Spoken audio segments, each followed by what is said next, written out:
नमस्कार श्रोते, आपण पाहत आहात दैनिक विदर्भ सत्यजित लाईव्ह न्यूज। आमचे मुख्य संपादक उद्धव फंगाळ यांनी दिलेल्या माहितीनुसार भारतीय बौद्ध महासभा मेहकर शाखेचे पथसंचलन संपन्न। 26 जानेवारी प्रजासत्ताक दिनानिमित्त राष्ट्रध्वजाला मानवंदना देण्यासाठी शासकीय विश्रामगृह मेहकर या ठिकाणाहून डॉ. बाबासाहेब आंबेडकर वाटिका मेहकर पर्यंत भव्य पथसंचलन करण्यात आले।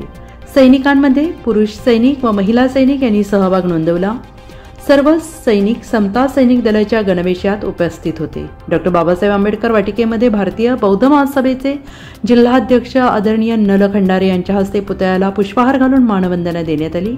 त्यानंतर बँडच्या तालावर सैनिकांचे संचलन करत नगर परिषद मेहकरच्या प्रांगणातील राष्ट्रध्वजाला समता सैनिक दलाची मानवंदना देण्यात आली।